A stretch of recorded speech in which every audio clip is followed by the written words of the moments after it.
Good morning dear students. हम लोग already notes दे चुके हैं। आई थिंक कि आप लोग गए होंगे नोट्स के थ्रू, बट आप लोगों की तरफ से डिमांड आया कि आप लोगों को मतलब क्लासेज चाहिए, वीडियो क्लासेज चाहिए। सो केंट फिलोसफी के जो चैप्टर्स अपने सिलेबस में हैं उनके लिए हम लोग कोशिश करेंगे काफ़ी मतलब उनको पढ़ें और थोड़ा तेज पढ़ने का कोशिश करेंगे। लेकिन नहीं सर, आप लोग रेस्पॉन्स जरूर दीजिएगा कि समझ में आ रहा है कि जो फर्स्ट चैप्टर जो हम लोग डिस्कस किए थे केंट फिलोसफी से, that was study of proving. तो फर्स्ट ऑफ ऑल हम लोग जस्ट जनरल बात करेंगे आज और उसके बाद पार्टिकुलर बात कल करेंगे। तो क्या है प्रूविंग, क्या है ड्रग प्रूविंग, क्या है?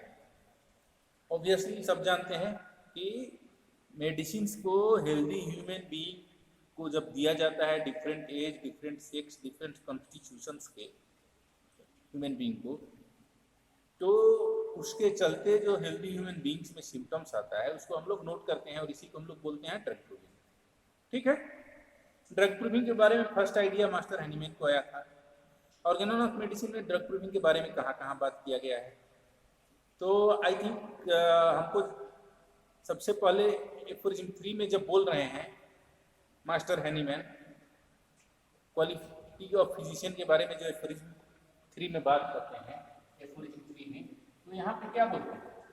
यहाँ पे बोलते हैं नॉलेज ऑफ मेडिसिनल पावर।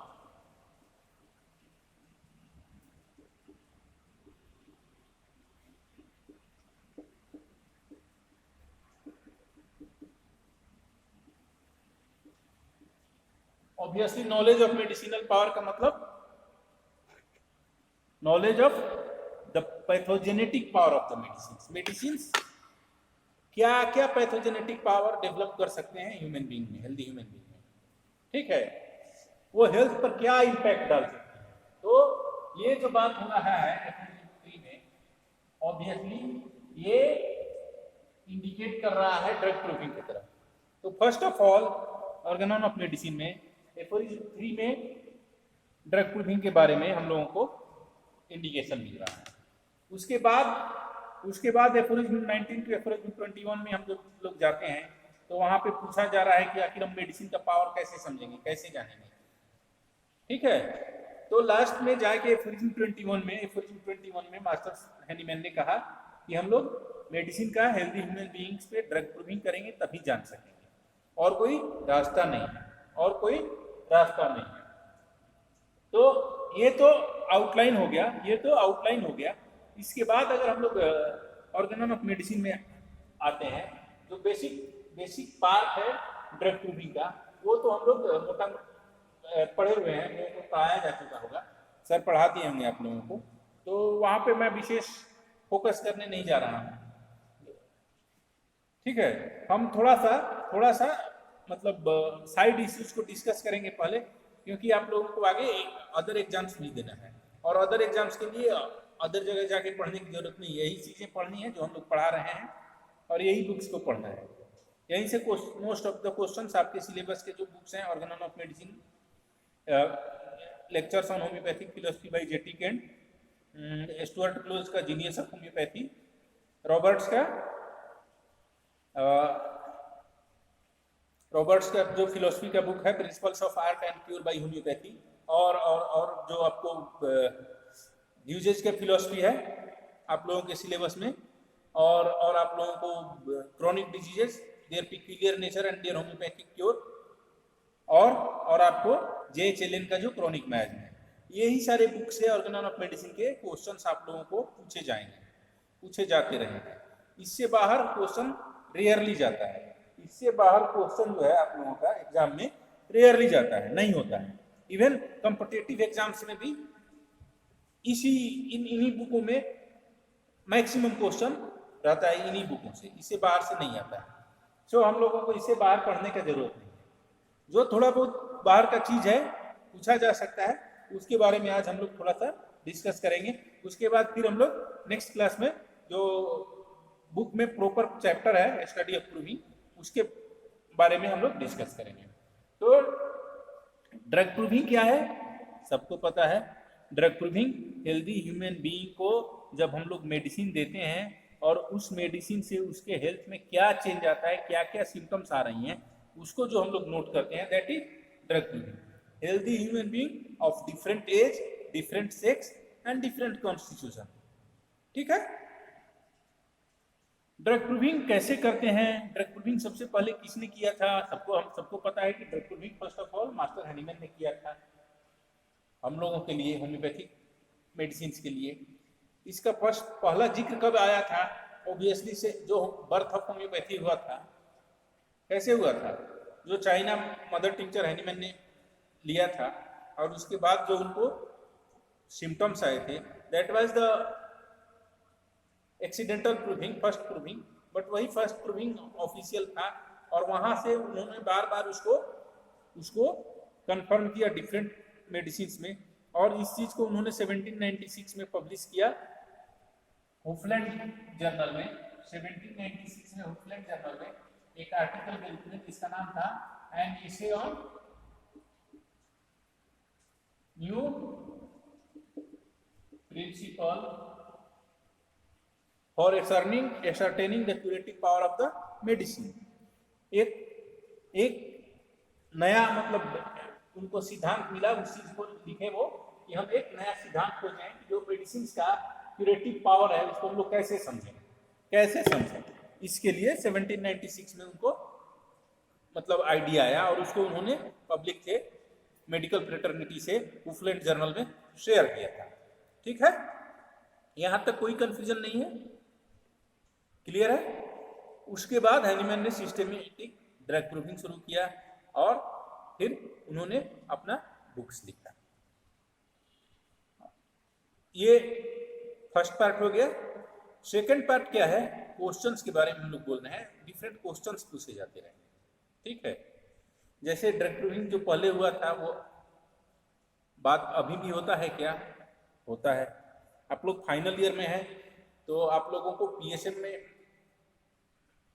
में डिफरेंट टाइप के क्लिनिकल स्टडीज के बारे में पढ़े होंगे। तो ड्रग प्रूविंग कैसा स्टडी है, ठीक है, जो अभी जो ड्रग प्रूविंग हम लोग करते हैं तो कैसा स्टडी है? That is double blind study है, ठीक है, और पैरेलल स्टडी होता है।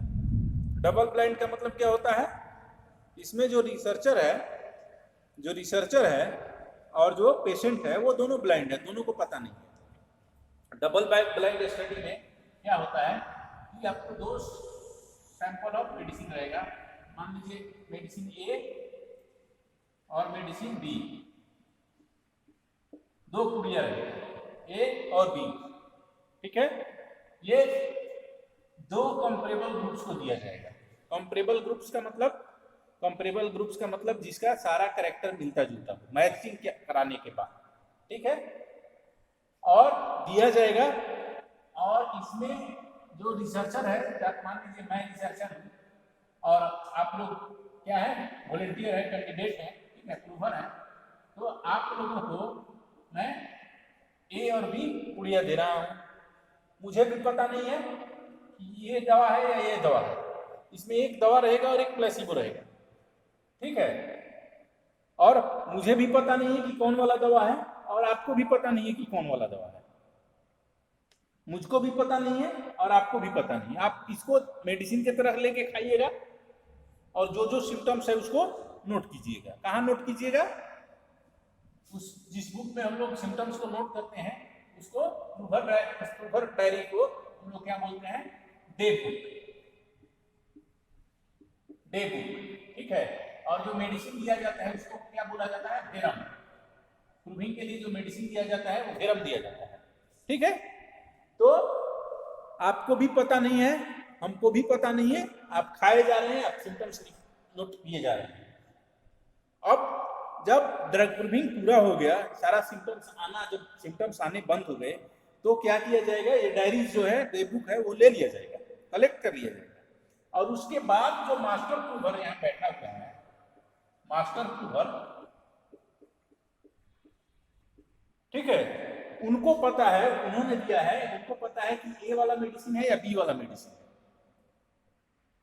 तो वो लेंगे, ये दोनों के सिम्टम्स को कंपेयर करेंगे और फिर इसका स्टैटिस्टिकल एनालिसिस होगा। अगर इसमें कोई सिग्निफिकेंट चेंज आता है, ऑब्वियसली आप लोग पी वैल्यू पढ़े हुए होंगे पीएसएम में, तो फिर इस प्रूविंग को एक्सेप्ट किया जाएगा, अदरवाइज इसको डिस्कार्ड कर दिया जाएगा। क्लियर? तो जो मेडिसिन दिया जाता है उसको हम लोग भेरम बोलते हैं, जो जिसपे सिम्टम लिखा जाता है उसको डे बुक बोलते हैं। सिम्टम्स हम लोगों को रोज रोज लिखना है, ठीक है। अगर अनपढ़ आदमी है तो उससे रोज रोज सिम्टम आके नोट करना है। प्रूविंग में दोनों सेक्स के लोग होना चाहिए, different age, different sex, different constitution के लोग होना चाहिए, ये एकदम निश्चित रूप से होना चाहिए, ठीक है। उसके बाद ये प्रूविंग का कैसा स्टडी है, इट इज डबल ब्लाइंड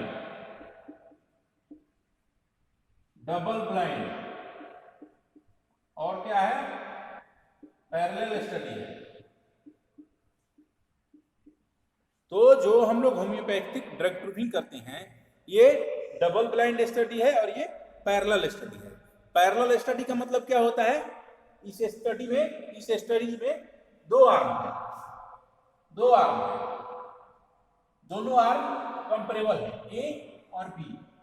इस स्टडी में हम लोगों के दो आर्म है और दोनों कंपेरेबल है, और जो सिम्टम्स आएगा ए में और बी में, इन दोनों को हम लोग कंपेयर करेंगे और फिर इसका एनालिसिस करेंगे। फिर क्या रिजल्ट आता है, उसके एनालिसिस के बाद अगर ये कोई पॉजिटिव, कोई सिग्निफिकेंट डिफरेंस आता है सिम्टम्स में, तब इसको नोट करेंगे, इसको एक्सेप्ट करेंगे, अदरवाइज इसको हम लोग डिस्कार्ड करेंगे। यहाँ पे ए और बी दोनों ब्लाइंड है, सॉरी, ये जो वॉलंटियर्स हैं, दो ग्रुप ऑफ वॉलंटियर्स हैं, इन दोनों में से किसी को पता नहीं कि कौन मेडिसिन खा रहा है। यहाँ पे जो एक प्रूवर बैठा हुआ है, जो प्रूविंग करा रहा है, कंडक्ट करा रहा है, इसको भी पता नहीं है कि कौन सा मेडिसिन है, ए वाला मेडिसिन है या बी वाला मेडिसिन है, किसी को पता नहीं। पता किसको है, जो पीछे में बैकग्राउंड में मास्टर प्रूवर बैठा हुआ है, उसने कोडिंग करके दिया है। तो ये होता है double blind study. Double blind study में जो रिसर्चर है और जो वॉलंटियर है, इसमें से दोनों को में से किसी को कुछ पता नहीं है, और तब जाके जो रिजल्ट है उसका एनालिसिस किया जाएगा। वैक्सीन का, जैसे कोरोना वैक्सीन का आजकल बहुत ज्यादा डिस्कशन चल रहा है कि वैक्सीन आएगा, तो वैक्सीन का भी ट्रायल इसी तरह किया जाता है। इसमें दो सैंपल रहेंगे, एक सैंपल प्लेसिबो रहेगा और एक मेडिसिन रहेगा। जो रिसर्चर है उसको पता नहीं है, वो फील्ड में जितने वॉलंटियर्स है उसको देगा। वॉलंटियर्स कंपेरेबल होंगे, एज, सेक्स, कॉन्स्टिट्यूशन वगैरह वगैरह जो भी डिफरेंट टाइप के वेरिएबल्स हैं, वो दोनों में ये दोनों ग्रुप जो है कंपेरेबल होगा। उसके बाद इनको दिया जाएगा मेडिसिन, वैक्सीन जो भी हुआ दिया गया, और इसके बाद इनको छोड़ दिया गया फील्ड में। इन लोगों को इन्फेक्शन हुआ, नहीं हुआ, क्या हुआ, ये दोनों का डाटा कलेक्ट किया जाएगा। और वो दोनों डाटा कलेक्ट करने के बाद हम लोग उसका एनालिसिस करेंगे कि ए ग्रुप को और बी ग्रुप के अंदर जो इंसिडेंस डिजीज का हो रहा है या जो एंटीबॉडी लेवल होता है, वो दोनों में क्या फर्क है। तो उसके बाद मास्टर प्रूवर बोलेगा फाइनल फैक्ट कि ए वाला मेडिसिन था या बी वाला मेडिसिन था, क्योंकि इसमें एक जो है प्लेसिबो रहता है और एक मेडिसिन रहता है। क्लियर? तो ये होता है डबल ब्लाइंड पैरेलल स्टडी। हमारी जो ड्रग प्रूविंग है वो डबल ब्लाइंड पैरेलल स्टडी है। आप लोग इसको देखिए, पढ़िए, एक रीडिंग दीजिएगा बुक से, ठीक है।